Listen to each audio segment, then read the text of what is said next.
Matius 10 ayat 38. Saudara perhatikan baik-baik. Supaya kita mengerti, saudara. Tidak lagi kita menjadi salah paham. Kalau salah paham bisa ditata. Kalau pahamnya salah, beda ya. Kalau salah paham bisa dibenarkan. Tapi kalau pahamnya salah, jadi teroris. Hati-hati. Ya. Jangan sampai pahamnya salah. Kalau salah paham boleh. Baik. Matius 10 ayat 38 dikatakan demikian firman Tuhan. Saudara perhatikan baik. Ayo kita baca bersama-sama dah. Matius 10 ayat 38 kita baca bersama-sama. Kalau sudah ketemu kita bangkit berdiri bersama. Matius 10 ayat 38. Oke. Yuk kita baca bersama 2, 3. Barang siapa tidak memikul salibnya dan mengikut aku, ia tidak layak bagiku. Amin. Silakan. Saudara, dikatakan Matius 10 ayat 38 dikatakan barang siapa apa? Tidak apa? Tidak apa? Tidak pikul salib atau tidak memikul salib dan mengikut aku, ia tidak layak bagiku. Saudara, ternyata penting ini, saudara. Nampaknya biasa tapi penting. Dikatakan firman Tuhan, barang siapa tidak pikul salib dan mengikut aku, ia tidak layak atau tidak berkenan di hadapan Tuhan. Kenapa ini penting? Jangan sampai kita nggak memahami hal ini. Siapa yang sering pikul salib, tolong angkat tangan.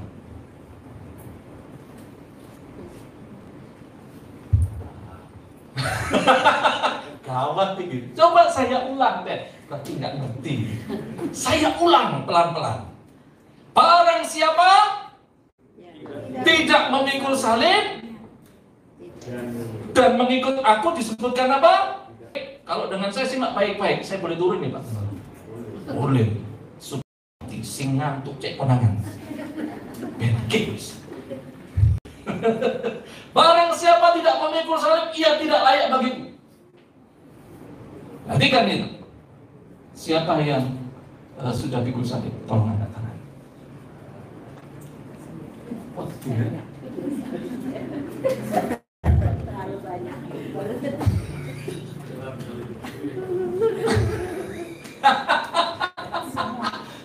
Saya ulang dah. Yang ketiga kali. Kalau masih nggak ngerti, saya pakai bahasa apa ini? Nggak ngerti juga. Ya ampun Tuhan Yesus, tolong. Barang siapa tidak memikul salib dan mengikut aku, ia tidak layak. Sudah mengikut Tuhan nggak? Sudah ikut Tuhan semua nggak? Sudah pikul salib nggak? Coba angkat tangan sudah pikul salib.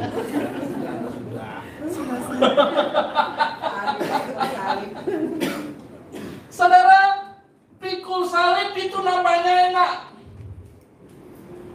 tetapi ini hal yang luar biasa. Bukan sebuah hal yang sederhana, bukan dibaca enak selesai.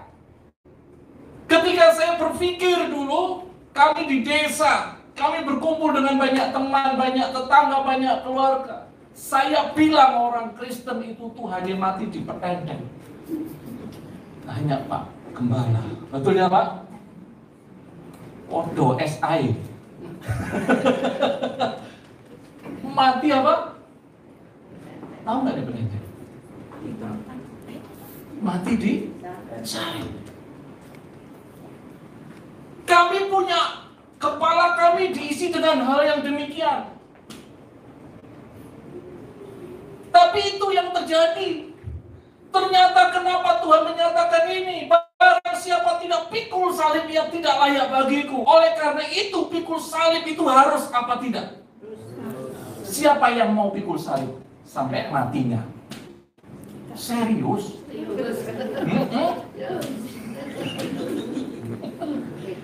Tenang nih. Kenapa? Gitu ya. Saya tanya sekarang, apa sih artinya pikul salib?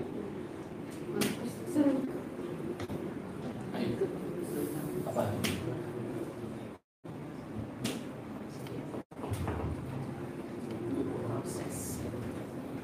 Belum tahu. Proses. Tak hindari ini kayaknya. Maksudnya pikul salib. Proses. Ngomong nggak ngerti. Jangan bicara tapi nggak paham. Kalau salah paham masih bisa dibenarkan, tapi kalau pahamnya salah, jadi teroris. Saudara harus ngerti. Jangan sampai siapa udah pikul salib, angkat tangan. Saya tanya sekarang, maksudnya pikul salib apa?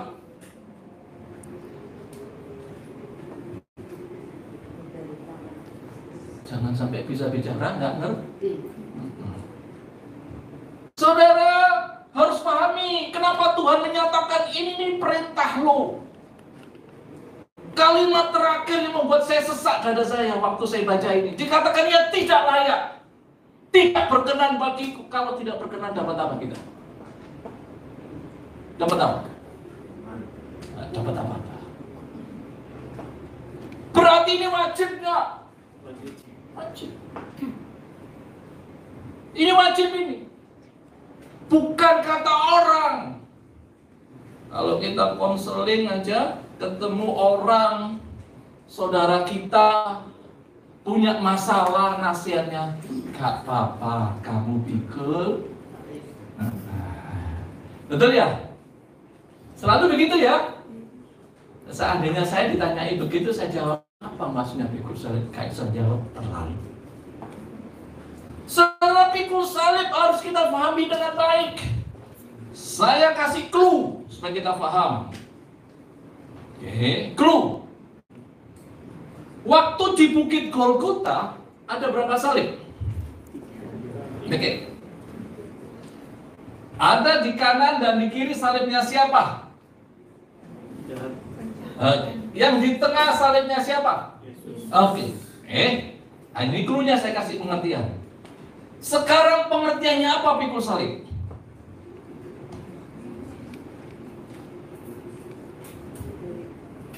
Kan ada berapa jenis salib berarti kalau gitu tadi? Kanan kiri salibnya siapa?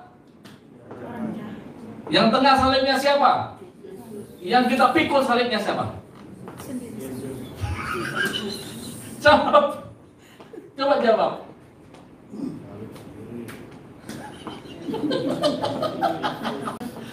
Yang kita pikul salibnya siapa? Saudara, salib cuma ada dua waktu di Bukit Golgota itu. Salibnya penjahat dan salibnya Yesus. Nggak ada yang lain. Saudara, pikul salib itu bukan hal yang sederhana. Saudara kalau paham sore hari ini, akan pulang diberkati Tuhan. Amin. Saya tidak bicara duit. Tapi kita harus paham dalam hal ini. Karena salib itu begitu penting bagi Tuhan Yesus. Salib itu begitu luar biasa bagi dia. Kenapa dia harus lakukan? Kalau di Alkitab, orang yang disalib adalah orang yang terkutuk.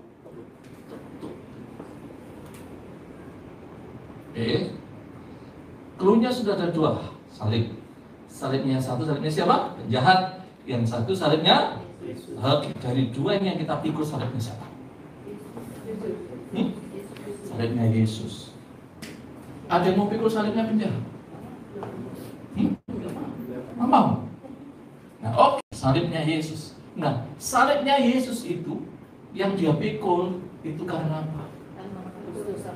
Menebus dosa manusia. Oke, mulai cluenya mulai masuk. Kalau dosa manusia siapa yang salah? Kita semua. Tetapi yang disalib siapa? Oke, mulai paham. Sekarang buat kalimat pengertian pikul salib kalau salibnya Yesus. Apa?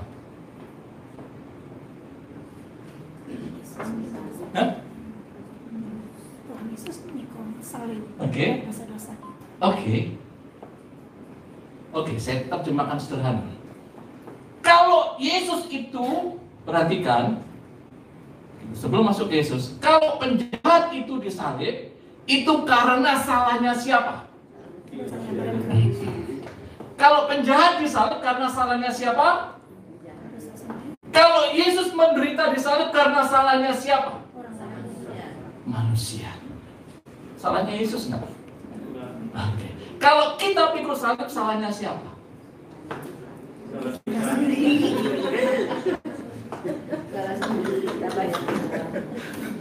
Berarti yang kita pikul itu salibnya Yesus, salibnya penjahat. Saya ulang. Oke. Ada dua salib nih. Yang satu salibnya penjahat. Penjahat disalib karena salahnya siapa? Kalau Yesus disalib, salahnya siapa? Berarti yang bersalah siapa? Yang terima siapa? Yang kita pikul salibnya siapa? Berarti salibnya siapa?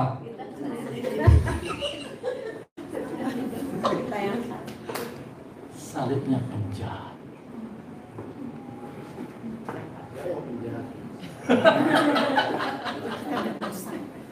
Saudara, pikul salib itu nggak gampang. Yesus mengatakan ini bukan salibnya penjahat, tapi dia mengajarkan kalau ia tidak mau pikul salib seperti yang aku pikul, ia tidak layak lagi. Wes, paling gampang wes, tak kasih contoh. Kalau kita difitnah, reaksinya apa? Marah, tersinggung, apa lagi? Oke. Yang di sini kalau difitnah apa reaksinya? Emosi, apa lagi? Ngamuk, apa lagi? Muring-muring, muring. Orang maring, muring. Apa lagi? Macam-macam. Saudara, sederhana loh ini. Mari kita lihat satu firman Tuhan. Kira-kira kita ketika menerima itu, reaksi kita dengan demikian betul atau tidak? Mari kita lihat.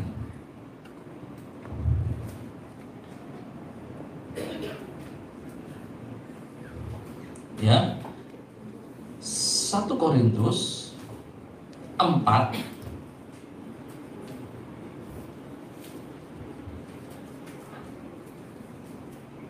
ayat ke-13. Yuk, yang sudah ketemu dibaca yang keras. Saja. 1 Korintus 4 ayat 13. Dibaca yang kenceng. Oke. Adam. Silakan. Kalau kami difitnah, kami tetap menjawab dengan marah. ramah. Tadi bilang apa? Wah, nggak konsekuen ini. Kalau kami difitnah, kami menjawab dengan Sebentar Pak Gembala, kok jadi beda ini Pak? Aduh, ampun dah. Kalau kami difitnah, kami menjawab dengan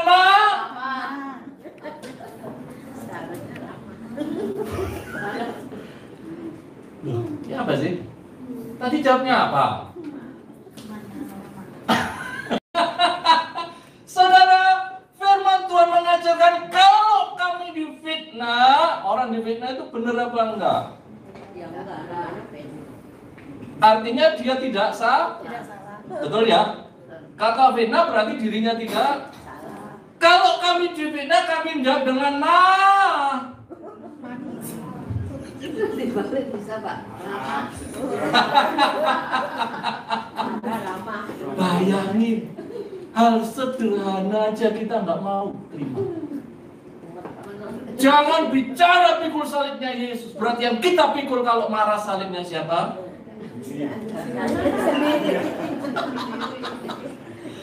Ya ampun. Muhammad.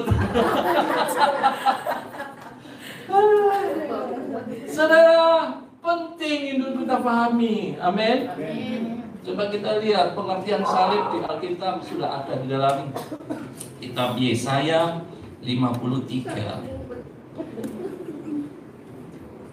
Ini saya dibatasi sampai jam berapa Pak Gembala? Sampai ramah. Hah? Sampai ramahnya. Minta sampai jam 7 Pak Gembala. Ini bagaimana? Yesaya 53.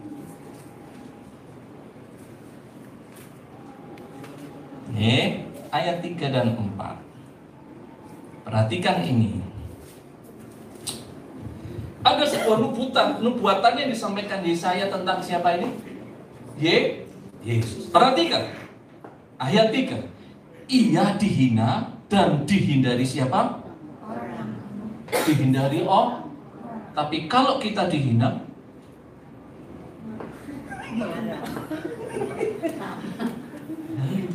ini baru satu kasus. Tadi baru fitnah. Kalau kita dihina,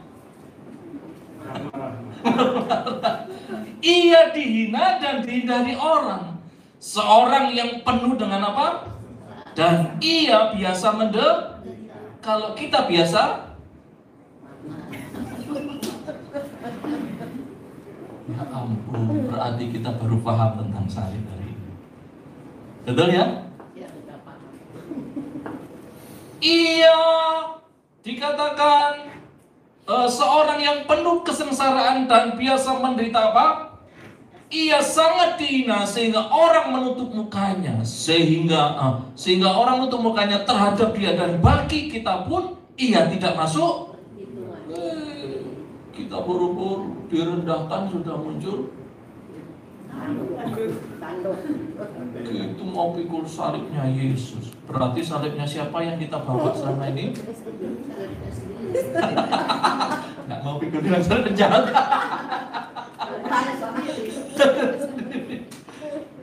Ayat 4. Tetapi sesungguhnya apa? Penyakit kitalah yang, dan kesengsaraan siapa? Kita yang dipikulnya. Padahal kita mengira dia kena tulah, dipukul dan ditindas. Saudara, inilah salibnya Yesus. Selama ini saudara bukan salibnya Yesus engkau pukul, tetapi engkau mengaku aku salibnya siapa? Yesus. Kalau hal yang sederhana kita belum siap, berarti saudara belum Kristen. Berarti kita kurang kesabaran, Pak ya. Kenapa? Kurang kesabaran. Siap sendiri. Kurang kesabaran. Bayangin waktu Yesus hidup, dia diludahi. Waktu diludahi apa yang dilakukan Yesus? Dia tetap berjalan pikul salib. Dia dimaki, dia tetap apa? Belum tahu saya. Kok lupa? Kok lupa dirinya sendiri? Makanya banyak orang lupa karena yang sering dipikul salibnya penjahat. Antara penjahat dengan diri sendiri mirip. Ya toh? Itulah Yesus. Ia dicambuk. Bukan berarti Yesus nggak bisa melakukan mujizat dan membuat orang binasa. Bagi Yesus soal mudah. Tapi lihat yang dilakukan Yesus. Dia tetap terima. Karena dia tahu ada sebuah hal yang harus diselesaikan. Amin. Jadi Kristen jangan di dalam otak dan hati kita urusannya berkat dan berkat. Bersekutu di dalam penderitaan itu penting. Setuju enggak? Yang setuju angkat tangan. Bersekutu dalam penderitaan. Tolong angkat tangan yang tinggi. Yang tinggi, yang lain nggak mau. Ya dong. Saudara, ini penting. Kenapa kita harus bersekutu di dalam penderitaan yang Tuhan mau? Karena Tuhan tahu bahwa kita adalah manusia lemah. Tuhan tahu kita ini punya banyak kekurangan. Tadi kita dijawab, berarti kita belum sabar. Saudara tahu enggak, waktu kita sering berdoa enggak minta sabar? Sering enggak? Yang minta berdoa sabar, kamu kata, amin. Tuhan sering jawab enggak doa kita? Sering jawab enggak? Oh dijawab. Dulu saya waktu pertama kali Tuhan berikan aku kesabaran. Dijawab sama Tuhan. Saudara tahu jawabannya Tuhan? Tahu jawabannya? Ditemokno wong sing bencet. Betul ya?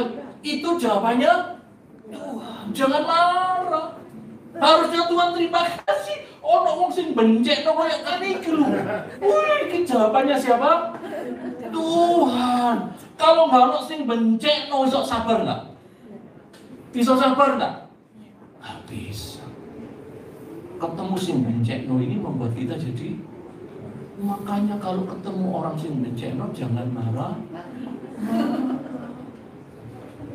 Langsung Tuhan, terima kasih. Bencekno bikin aku sabar. Amin. Yang lain belum amin. Aduh, itu yang bikin kita sabar. Amin. Saudara, ini penting untuk kita pahami secara bersama. Karena bersekutu dalam penderitaan itu harus. Karena kata Tuhan, barang siapa tidak pikul salib, ia tidak layak, tidak berkenan di hadapan Tuhan. Mau dapat apa? Matius 7 ayat 21, sekalipun engkau sudah melakukan mujizat, betul, bernubuat, tapi aku tidak kenal engkau. Bagi Tuhan bukan urusan mujizat atau bukan urusan pelayanannya, tapi siapkah engkau pikul salib seperti Yesus? Kenapa? Karena Yesus sudah pikul salib. Dia buktikan dirinya siap dan bisa. Jangan bilang tidak bisa. Karena Yesus sebagai manusia bisa. Pulang dari tempat ini pakai sin fitnah.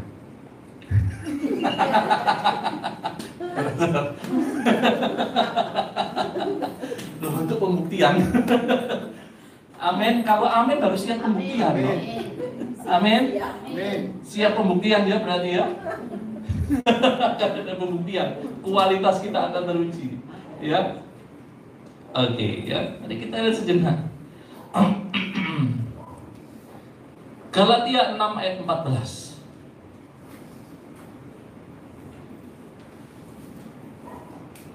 Galatia 6 ayat 14. Tetapi aku sekali-kali tidak mau bermegah. Artinya bukan sebuah kebanggaan. Saudara, melayani baik, memberi baik, melakukan kebaikan itu baik. Tapi perhatikan sebuah hal yang penting dalam karya tertulis. Tetapi aku sekali-kali tidak mau bermegah. Jangan bangga kita sudah melayani. Jangan bangga kita sudah berbuat baik. Jangan. Tetapi dikatakan selain di dalam apa? Kebanggaan yang harus kita banggakan dalam hidup ini adalah ketika aku siap dan diberi Tuhan. Salibnya siapa? Tuhan. Amin. Siapa yang mau bangga? Penting apa? Siap. Pak ini salah khotbah ini Mas. Ini saya salah khotbah ini Pak Gembala. Nggak salah ya? Tetapi aku bermegah bukan karena kebaikan kita. Aku bermegah bukan karena aku sudah melayani. Aku bermegah bukan karena aku sudah memberi. Bukan itu. Tetapi aku bermegah selain di dalam apa? Kalau selain ada yang lain enggak? Tidak ada ya? Loh betul. Bukan hanya jemaat, pendeta juga gila. Tanya, kita sesama hamba Tuhan masih paham. Betul ya Pak ya? Wih, gila. Ayami, urusannya apa? Barang ngomong ada gila. Bikin malu. Tuhan, aku mau bermegah, tidak ada yang lain, aku bermegah.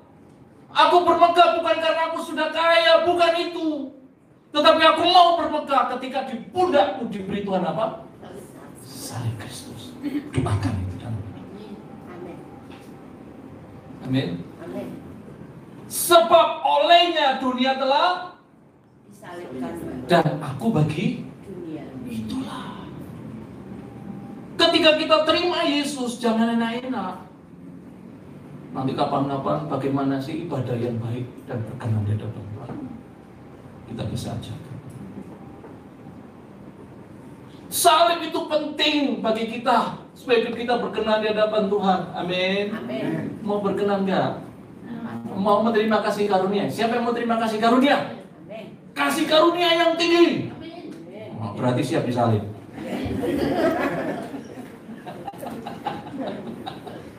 Siap terima salib. Saudara, ini penting. Di balik salib ada kasih karunia. Amin. Tanpa salib tidak ada. Yesus disalib, akhirnya kita menerima kasih karunia. Saudara, jangan bicara kasih karunia tanpa salib. Bohong itu. Banyak orang Kristen instan hari ini. Pengennya saya enak-enak kok. Toko gereja diberkati, kok balik berkat-berkat itu enak bis. Kalau saya khotbah yang paling gak enak. Ngenes gak apa-apa. Yes. Gak diundang orang apa-apa. Betul? Lu harus. Saya bicara ini harus tegas. Saudara, tanpa salib engkau tidak akan pernah terima kasih karunia. Bohong. Banyak Yesus palsu yang hari ini menawarkan kenyamanan dan kemewahan. Tapi Yesus sejati harus siap apa?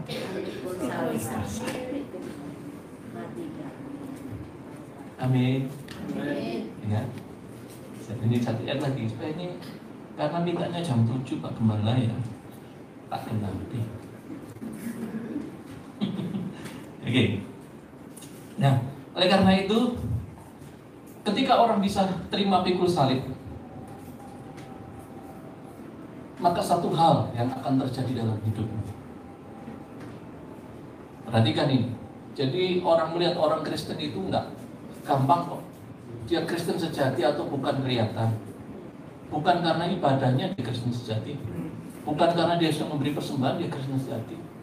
Oh, enggak, bukan itu. Di Kristen sejati, maka kita akan lihat kualitas. Galatia 2.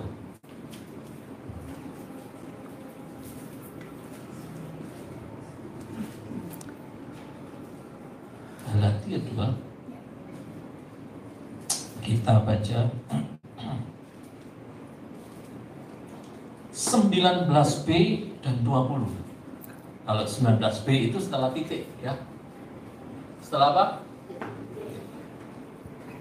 Galatia 2 ayat 19b dan 20. 19b ditulis, aku telah disalibkan dengan Kristus. Serius. Ini betul ya kalimatnya.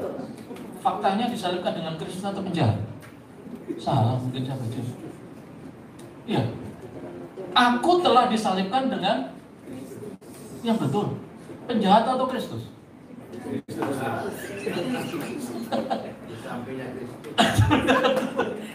Aku telah disalibkan dengan Kristus. namun apa? Nanti ada 20 pernyataan ini keren. Namun aku hidup Tetapi bukan bukannya aku sendiri yang yang hidup. hidup, melainkan siapa? Kristus Yang serius. Di fitness itu ngamuk-ngamuk. Betul enggak? Dihina aja langsung keluar apa? Tanduknya. Bahaya itu. Namun, tetapi bukan aku lagi yang hidup, melainkan Kristus yang hidup di dalam siapa? Dan hidupku yang kuhidupi sekarang di dalam apa? Di dalam daging adalah hidup oleh iman dalam yang telah dan menyerahkan dirinya untuk aku. Saudara, kalau engkau sudah terima salib dalam hidupmu, pembuktian pertama dalam hidupmu akan berkata, aku hidup bukan aku lagi. Sekalipun orang fitnah, yang difitnah bukan berarti aku, tapi siapa? Yang hidup di dalam. Amin. Kalau kita sudah siap terima salibnya Tuhan dan siap menjadi Kristen sejati, maka pernyataan ini akan terjadi. Namun aku hidup bukan aku lagi. Kalau aku yang hidup berarti kalau aku difitnah aku siap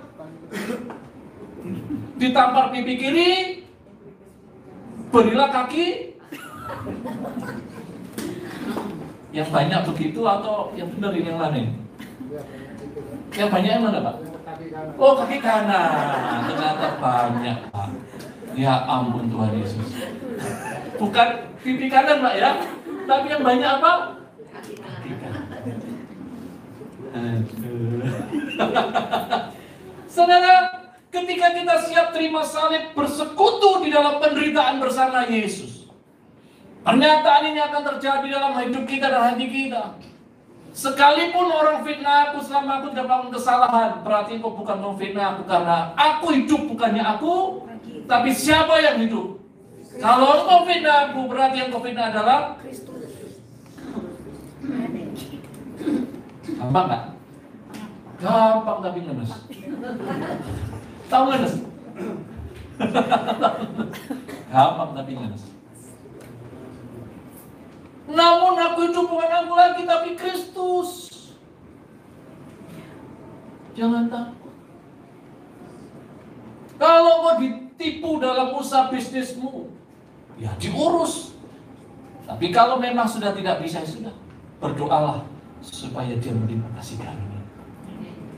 Jangan mau marah-marah. Tapi awalnya panas, Pak. Panas ya.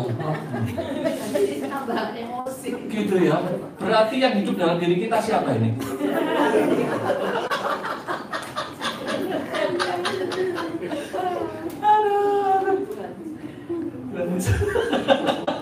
Wah, sekarang ini buka-bukaan semua deh. Curhat Pak, malah curhat semua nih. Banyak curhat nih. Harusnya begitu. Ditipu diurus, taki, ya kan? Tapi kalau nggak bisa, anggap dia orang yang meminta-minta. Loh, selesai. Makanya kalau orang minum saya, waktu pandemi saudara, mohon maaf, waktu pandemi terjadi, itu kan tidak ada kegiatan ibadah. Nggak ada kegiatan ibadah. Apa yang terjadi? Mohon maaf, hamba Tuhan nyariin saya, Pak Agus, bisa pinjam duitnya. Saya bilang, nggak usah pinjam, tak kayak doa. Perlu mau apa? Perlu mau sekian, tak kayak di ayo, adung rotoh. Aneh nggak? Lu pandemi itu saya nggak diam saudara. Bukan hanya di tempat. Saya saksi sedikit waktu pandemi.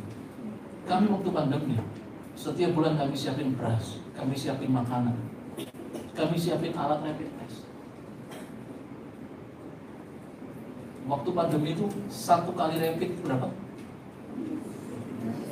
Berapa di sini? 100 lebih ya?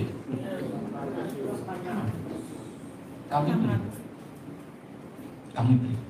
Saya dapat bantuan dari ada pengusaha yang impor herbal dari Cina, dikasihkan, Pak, bagi kasih bantuan ribuan. Kami bagi. Kami kunjungi orang-orang yang isoman. Saya bilang, nggak penting agama. Selama dia manusia, butuh bantuan, kami bantu. Nggak usah ngomong agama dengan saya. Karena dia adalah perlu bantuan. Kami siapin. Kami nggak pernah, tim kami nggak banyak. Tim kami kena COVID. Kalau mati sudah mati kami. Bayangin kita kunjungi isoman nanti, kalau ada nasi kita berikan nasi.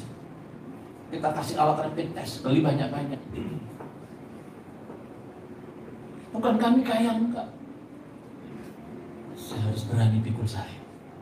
Sekalipun harus menderita. Sing noro dhewe, sing soro sapa? Beneran ini. Pagi siang malam telepon bagus. Kenapa? Keluarga saya meninggal, bisa nggak memakamkan? Siap. Jam 1 kami siap bawa kendaraan. Dari kota ke kota kami makamkan. Saya tanya, loh gimana Pak Gembala? Saya nanti kemarin Pak Gembala nggak bisa Pak. Dia hanya bisanya zoom. Zoom. Zoom. Saya bilang, sudah. Kami siap melayani. Selama 2 tahun. Sampai kemarin kami masih diberkati Tuhan 10 ton beras kami bagi-bagi. Saya nggak penting dia itu agamanya. Ayo masuk pesantren. Berkati, kita berkati. Bagi kami, bukan untuk kami, tetapi supaya apa? Nama Tuhan dipermuliakan. Bagi. Bikin kegiatan. Kami silent, nggak enggak kami tayangkan YouTube, enggak. Saya bilang semua tim, enggak kamu tayangan YouTube. Kita gerak saja. Kalau YouTube itu kalau pengajaran boleh. Untuk hal itu kita bagi. Supaya semua orang diberkati. Saudara, waktu pandemi banyak orang menderita. Banyak orang sengsara. Orang teriak-teriak. Tolong. Loh betul. Kami kunjungi sampai ke rumahnya isoman. Kalau isoman kan sudah terkunci, nggak boleh keluar. Betul ya? Makan taruh di Gerbang. Pak, bisa nggak bantu kami? Oh siap. Kenapa? Kami nggak ada makanan, berangkat. Kita bantu. Pak, nggak takut kena COVID? Nggak apa-apa, virus cilik aja. Kelihatan. Loh, bagiku hidup adalah terus mati adalah. Saya tanya, pengusaha cari untung atau cari rugi? Kalau ikut Tuhan cari untung harus siap. Loh ini betul saudara, tim saya tuh sampai bagaimana Pak? Saya kasih firman, hikmat Tuhan yang luar biasa. Kamu ikut Tuhan bernya. Tim kami dari bermacam-macam gereja. Saya bilang nggak usah ikut. Saya ke gereja satu tertentu nggak usah. Warnai gerejamu, kamu melayani bersama kami, melayani banyak masyarakat, melayani banyak orang. Gereja yang hidup harus keluar dari gerejanya dan memberkati. Harus membawa dampak untuk kotanya. Sampai pada akhirnya dari pihak kabupaten, kalau yang ngurusi umat-umat beragama namanya FKUB, ya, FKUB memanggil kami diberi penghargaan. Yayasan kami diberi penghargaan. Nggak ada orang tahu, kaget semua. Ono yayasan anyar iki kok iso oleh penghargaan jare ini. Kok kalau berita kalau YouTube aja. YouTube aja. Enggak penting itu. Yang penting jadi gampang. Saudara, salib itu memang gak enak. Tetapi perhatikan, dari salib itu pasti ada kasih karunia. Jangan egois hidup itu. Orang Kristen hari ini banyak egois. Makanya dek dibina ngamuk itu orang egois.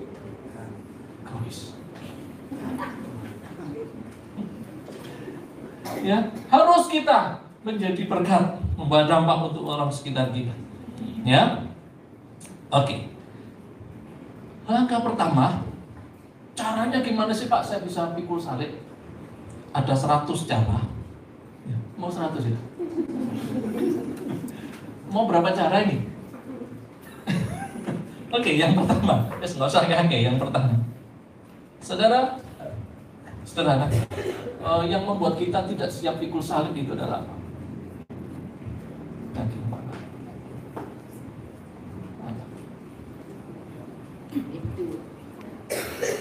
Ego, apa lagi?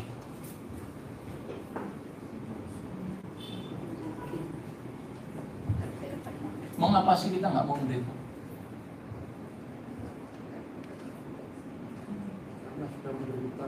Sudah menderita. Cicilannya belum lunas Pak ya. Kemana Bapak ini? Oh cuma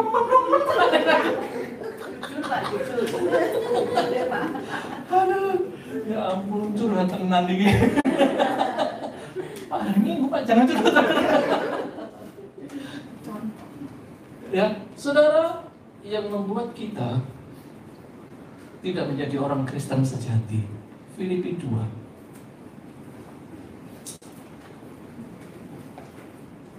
ayat 5 sampai 8.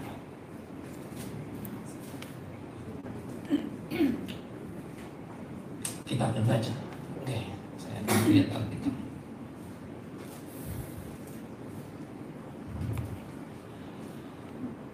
Filipi 2, 5 sampai 8. Nanti kita rangkum. Hendaklah, ayat 5. Ya. Kamu dalam hidupmu bersama menaruh apa? Dan perasaan yang terdapat juga dalam memiliki pikiran dan perasaan di dalam. Berarti pikiran dan perasaan kita harus sama dengan Kristus. Oke, saya cek. Tes drive. Kalau kita ketemu ada seseorang di tempat ini, mohon maaf, katakanlah majelis atau pemimpin gereja, tiba-tiba dia menggunakan uang, oke, pakai uang, reaksi kita apa?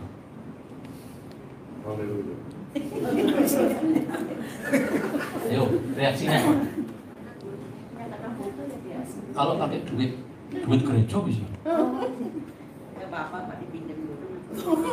Oh, serius. Coba reaksi kita apa? Oke. Pak, siapa yang tanya? Jawab dikit. Apa reaksi? Dipertanyakan. Tapi yang paling sering di gereja kalau ada yang aneh-aneh dan miring-miring apa? Dikunci, kosin. Betul atau betul? Benar atau benar? Apa ini? Paling enak. Betul ya? Kenapa sih kita masuk? Alasannya apa kita musik? Alasannya apa? Duh, harus punya alasan dong. Saya nggak pernah gosip. Soalnya kondangan. Coba kondangan. Coba alasan kenapa kita musik? Alasannya apa? Kurang kerjaan. Kenapa? Sepaham. Gosip sepaham. Alasannya? Hah? Kurang kerjaan. Kurang kerjaan. Tapi senengannya apa? Pastilah.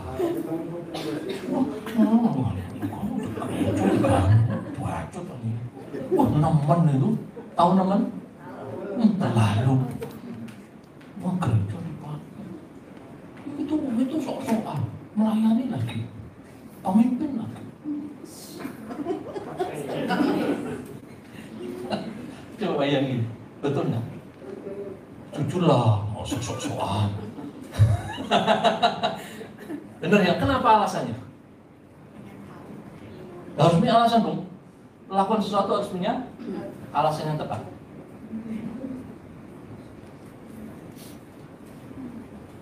Apa alasannya? Kenapa? Oh, itu pengen tahu. Gosip kan berarti enak-enak dibicarakan, ya kan? Karena nggak gosip jadi nggak tahu. Rohaninya lemah. Pasti alasan, saya kasih alasan. Ini pasti betul.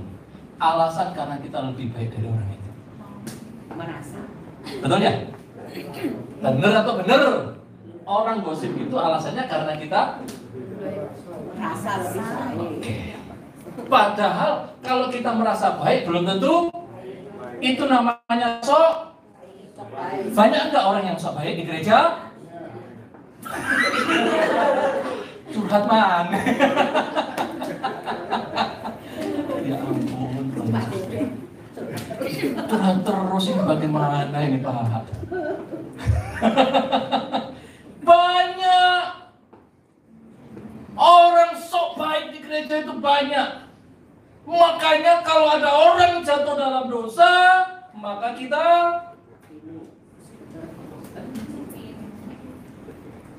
yang kedua, kalau ada orang di dalam gereja yang dosanya kita anggap waduh paling jahat lah. Mohon maaf, gosipin ini. Ojo cek. Bener atau bener? Bener ya? Bener ya? Berarti kita betul nggak menasihati itu? Bukti ini? Curhat mana? Ya ampun. Saudara, itu yang bikin problem. Gereja harus jadi tempat rumah sakitnya orang berdosa. Kalau gereja hanya dipakai tempat ibadah, euforia, ibadah saja, tidak menjadi tempat sumber pengobatan orang berdosa, maka fungsi gereja sudah salah.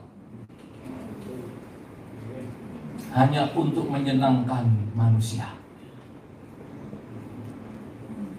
Makanya saya beritahu tim-tim kami yang di daerah-daerah, di pulau-pulau, bahkan hamba Tuhan saya kenal. Saya bilang begini, kalau ada pendeta jatuh dalam dosa dibuang oleh organisasinya, temukan kami. Bagi Tuhan orang berdosa, yang dicari Tuhan orang baik atau orang berdosa? Bagi Tuhan dicari orang yang sok baik atau orang berdosa? Tapi kita yang tidak cari adalah Orang yang sok baik. yang dikumpuli adalah orang yang. Tapi Yesus cari siapa? Balik kan?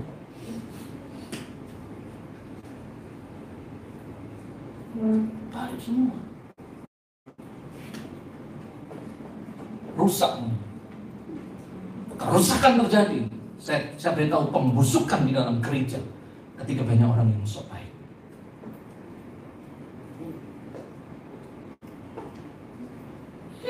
Merasa sudah memberi, setia lagi. Makanya banyak orang munafik itu di mana?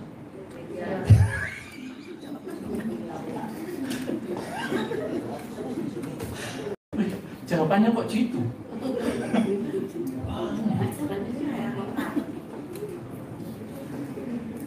Kenapa ini? Hah? Kenapa? Biar beres, Pak. Tuntas, Pak. Jadi nggak ganjel. Itu ya. Banyak orang munafik itu paling banyak di dalam gereja karena merasa sok, tapi perbuatannya tidak mencerminkan seperti Yesus. Makanya orang-orang Farisi Allah itu bilang kepada murid-muridnya, lihat gurumu makan minum bersama orang, tapi kita bersama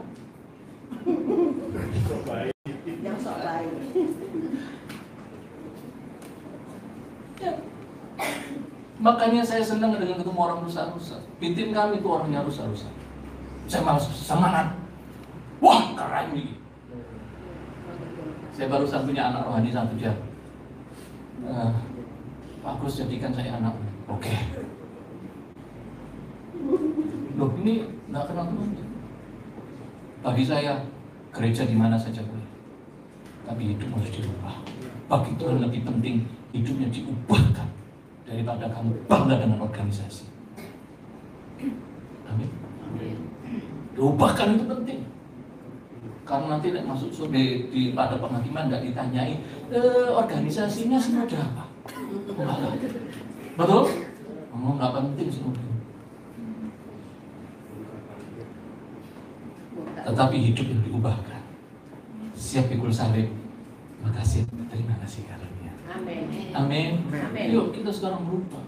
Ketemu orang berdosa siapapun, jangan jijik. Orang Kristen malah ketemu orang berdosa paling jijik. Fakta. Mau enak gereja dikucilkan. Betul. Kucilkan saudara. Bacot kok. Oh, ini paling saya marah kali ini. Kamu belum apa-apa jadi sok Tuhan. Betul. Saya marah. Anak-anak rohani saya. Kalau aneh-aneh saya marahin betul. Anak-anak rohani kami ada yang sudah mendirikan gereja dari pengurus dan macam-macam. Kalau saya datang di satu pulau, hai papi. Siap. Panggil papi. Padahal kulitnya papi. Amin. Yuk kita berubah. Mau nggak? Kalau ketemu orang berdosa jangan jijik lagi. Amin. Deketi dia. Amin. Bimbing dia untuk terima kasih karunia. Amin. Bimbing. Barusan dia. Gara-gara dia nawari barang orangnya anak muda. Apa sih ya? Sudah ngomong-ngomong saya punya barang. Oke. Temui saya ada persekutuan di daerah Gresik. Saya ini buka persekutuan banyak tempat. Temui saya di Gresik, saya bikin persekutuan di restoran ini.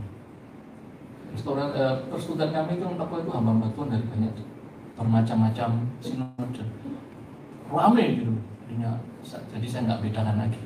Seru jadi. Oke, temui saya di sana. Dia bawa datang ikut ibadah. Saya bilang, kamu datang gitu.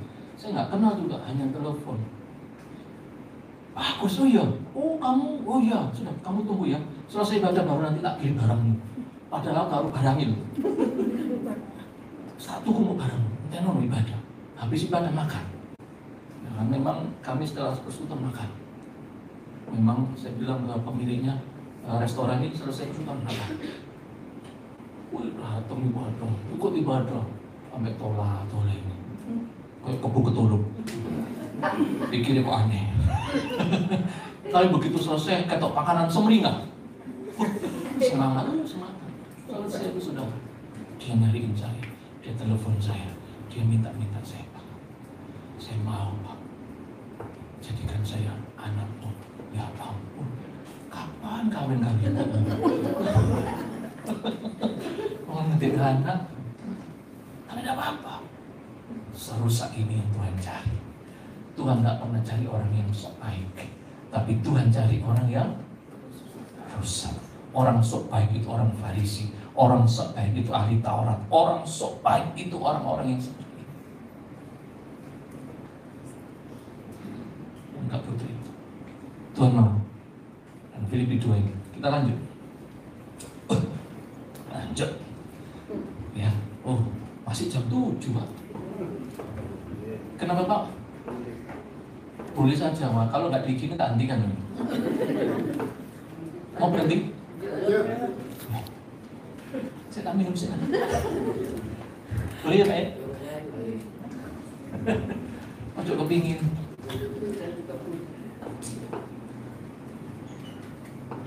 Ini baru 1 loh ini. Oh, belum 100, tapi bukan 100. Jam 3. Mohon maaf, biasanya kalau saya di gereja selalu saya lihat itu sikap jemaat yang ada. Biasanya suatu ketika dulu masih saya awal-awal pertobatan, saya datang di gereja. Kalau jemaat sudah mulai bergoyang ini ke kanan dan ke kiri, artinya apa? Artinya apa? Sambil duduk ini dengerin khotbah tapi sudah geser ke kanan ke kiri, artinya apa? Ya? Mana ya Pak? Salah Pak, ojo suri-suri. Tapi saya lihat ini nggak ada yang bergoyang ya. Masih tetap berdiri tempatnya. Oke, lanjut. Ya. Ayat 6. Yang walaupun dalam rupa Allah tidak menganggap kesetaraan dengan Allah itu sebagai milik yang harus dipertahankan, melainkan telah apa? Mengosongkan dirinya sendiri dan mengambil rupa sebagai hamba dan menjadi sama dengan siapa?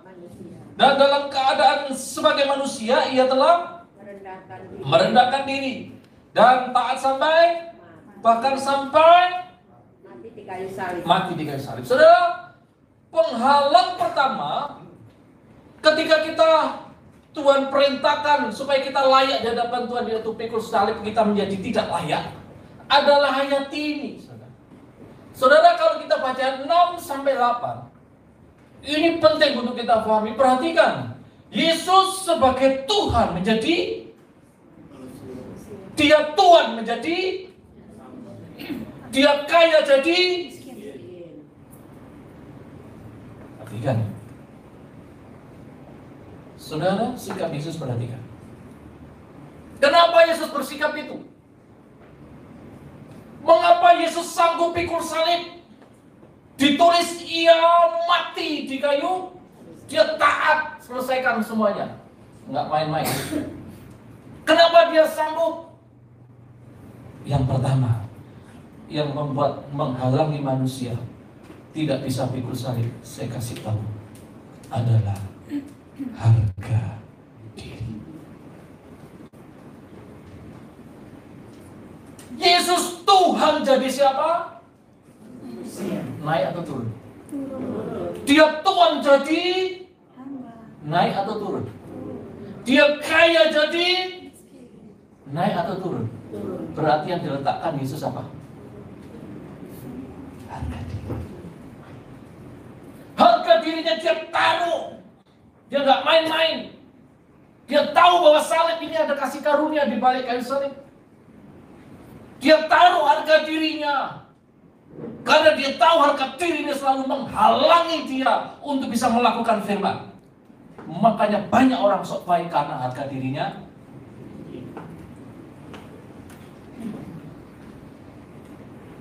Harga dirinya tinggi. Hanya enggak. Nang gereja setia sebaya di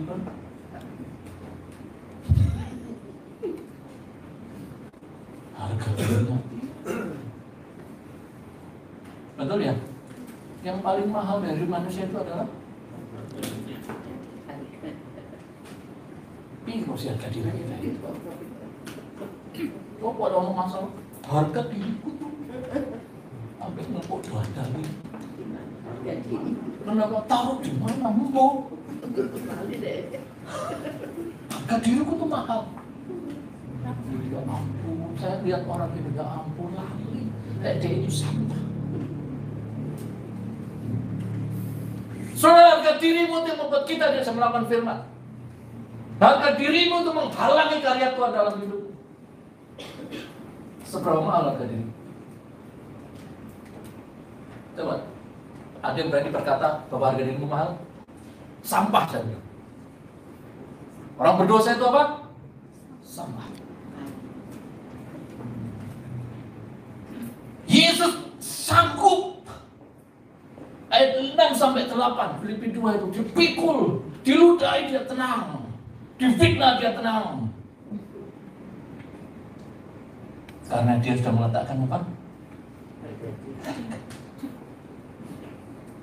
Puru-puru kita. Problem terbesar dari kehidupan manusia adalah harga. Benar atau benar? Kalau ada orang bilang di antara kita, aku nggak ngerti harga diriku lebih mahal lagi. Itu orang lupa diri.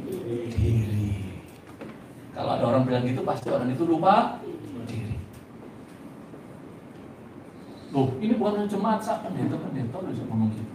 Ya benar ya Pak. Saya ini ketemu pendeta lagi gegeran. Ini apa? Oh Yesus saja jadi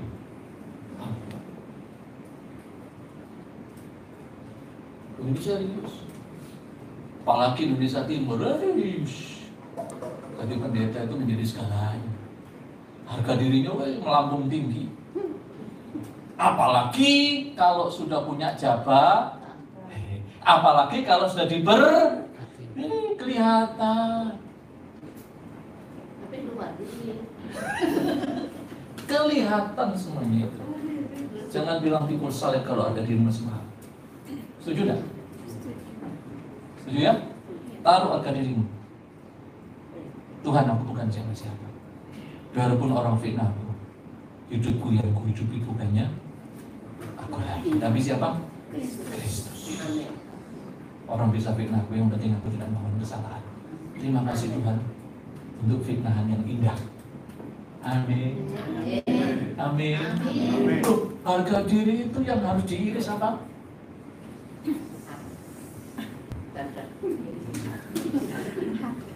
Iris. Kelihatan kok. Uang tersinggungan itu berarti apa?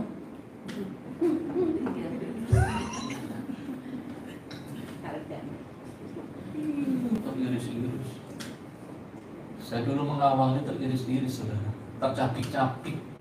Tapi hari ini masuk di fitnah emang kuat. Dulu saya pernah di fitnah anak rohani saya sendiri. Dia marah-marah, kita sekolahkan sudah dibiayai, ngamuk-ngamuk bisa. Wih, saya mau dipukul. Untung dia tangannya pendek, sebenarnya itu. Itu kan tangannya domak buk gitu. Anaknya anak Kalimantan, anak Dayak. Dari non. Nggak kenal Tuhan. Hari ini. Wah, saya dalam hati saya begini, Tuhan Yesus tahu. Wih, ngamuk-ngamuk dia. Beberapa setelah itu kejadian dia pulang. Berapa tahun kemudian telepon saya. Wah, nggak mau telepon elak sama sekali. Padahal dia hidup kita yang istilahnya kita biaya. Tapi saya sadar aja. Dia telepon. Lalu Pak, saya minta maaf. Kalau dulu saya melakukan ini. Kenapa kamu? Gini. Beberapa lama ini dia sering telepon sekarang. dia mau anaknya ditaruh di rumah saya lagi. Pak, anak saya tak taruh situ ya, biar sekolah di sana, biar dididik. Kok enak sih gawe guru sendiri aku. Ini bener. Taruh sana Pak ya, dalam hati saya nggak apa-apa, bukan gitu ya, nggak ada masalah. Nanti saya senang aja, ditanya.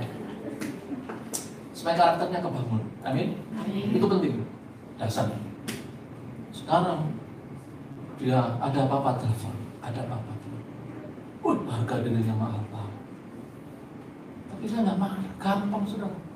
Suatu ketika setelah dia marah beberapa hari, beberapa minggu kemudian saya telepon. Kamu di mana? Ada di sini. Ikut saya. Kemana? Mana? Ikut saya. Sudahlah, ikutlah. Kemana? Waduh, dengan bangganya sampai ngamuk-ngamuk. Sudah tak ajak pergi, saudara tahu. Tak ajak makan soto. Terus serius. Begitu ajak makan, wah enak. Dia senang makan. Gimana? Tak ngomong langsung cair. Ternyata pencairannya dengan beres.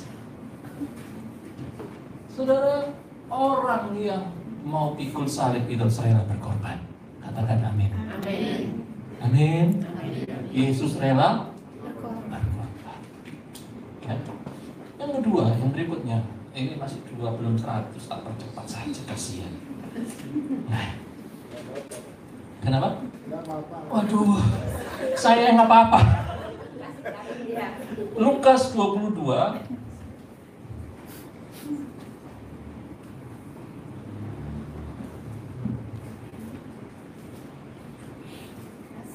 ayat 39.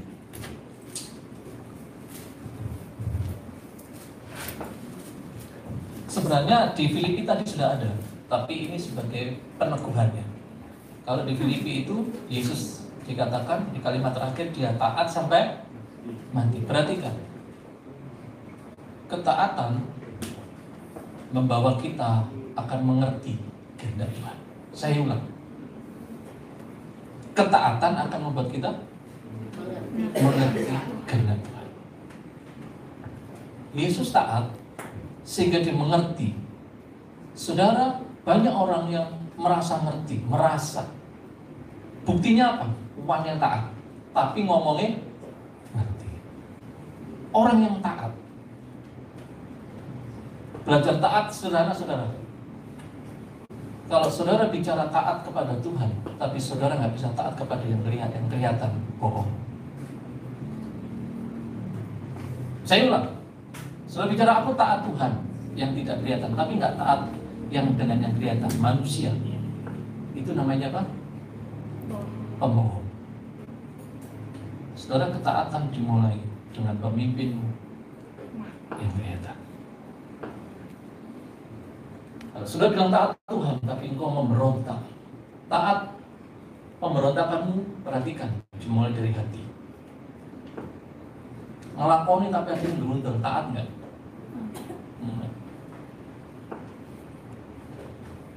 Ketaatan dimulai dari hati, baru perilaku. Ketaatan membuat kita ngerti dia. Pasti, jamin. Bohong, wah aku ngerti Tuhan, semuanya bohong lah. Pembohong. Ketaatan membuat kita semakin luar biasa. Hikmat Tuhan akan diberikan kepada kita. Banyak pengertian yang Tuhan taruh, yang selama ini tidak kita pahami, kita akan paham. Amin. Amin. Ya, kita lanjut Lukas tadi. Ya. 39 lalu pergilah Yesus ke luar kota, dan sebagaimana biasa ia menuju ke Bukit Zaitun. Murid-muridnya juga mengikuti dia. Ya, perhatikan itu. Setelah tiba di tempat itu, ia berkata kepada mereka, berdoalah supaya kamu jangan jatuh ke dalam. Kemudian dia apa? Menjauhkan diri dari mereka, kira-kira sekelempar batu jaraknya. Lalu ia berlutut dan berdoa, katanya, ya Bapakku, jikalau kau mau, ambil apa? Cawan dilihat padaku, tetapi bukanlah apa? Melainkan apa? Oke, yang terjadi, matikan seorang malaikat dari langit menampakkan diri kepadanya untuk memberi kekuatan kepadanya.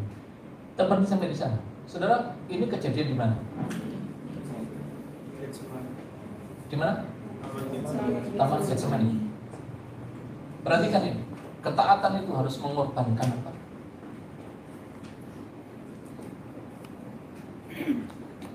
Yesus, dia taat sampai mati. Dimulai dari mana?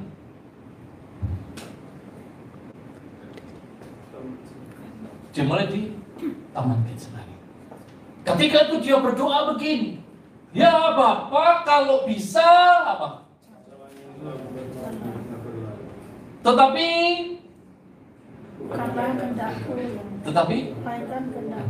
tapi kalau kita berdoa jadilah kehendak.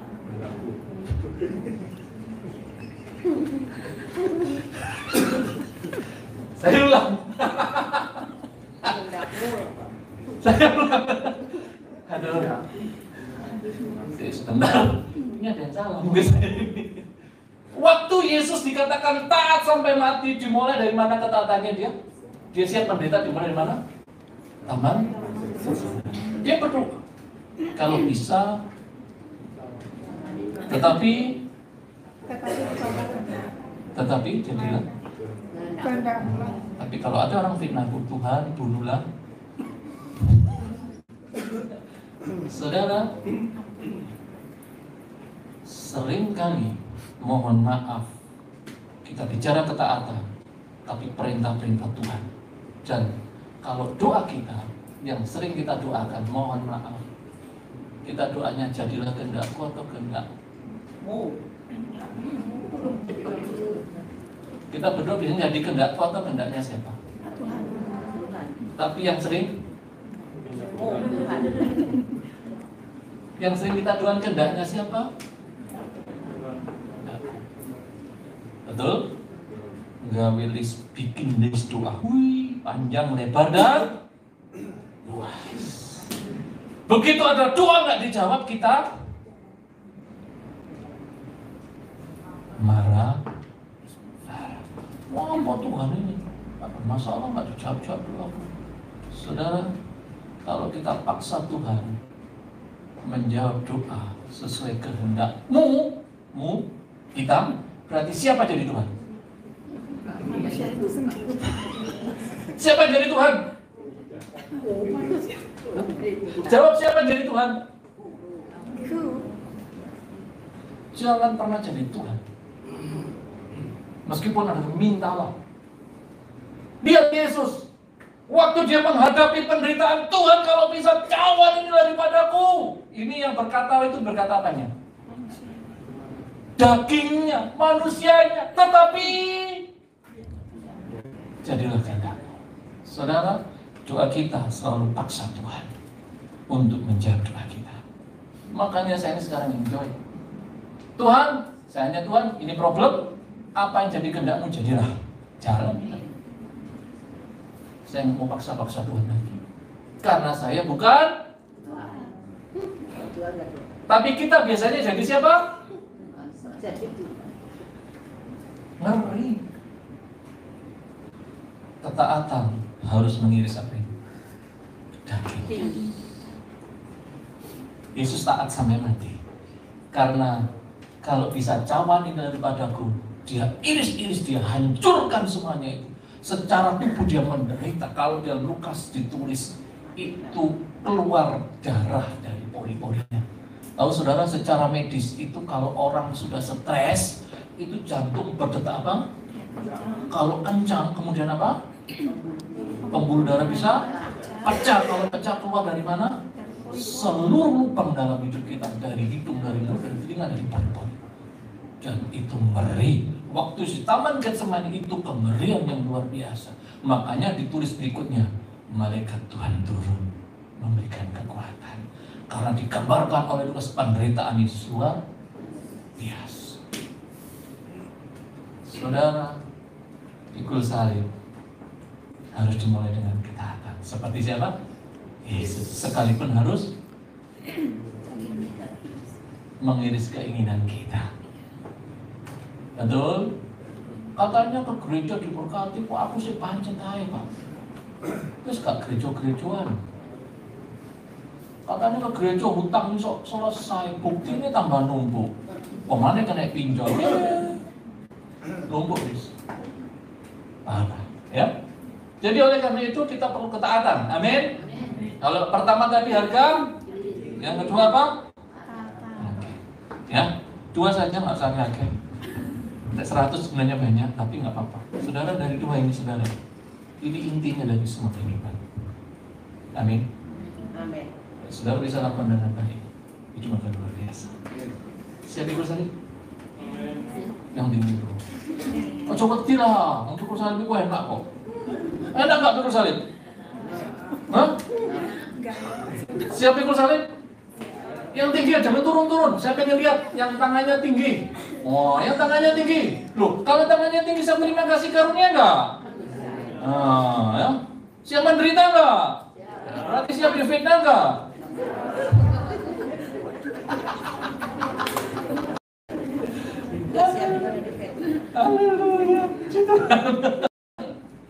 Ya, oleh karena itu pikul salib ada kasih karunia. Kita mau pilih mana? Pikul salib kasih karunia. Tanpa salib tidak akan pernah ada. Berarti kan kasih karunia dimulai dari salib. Amin. Kasih karunia dimulai dari salib. Tanpa salib tanpa ada kasih karunia. Amin. Tuhan Yesus berkati. Saya serahkan kepada Pak.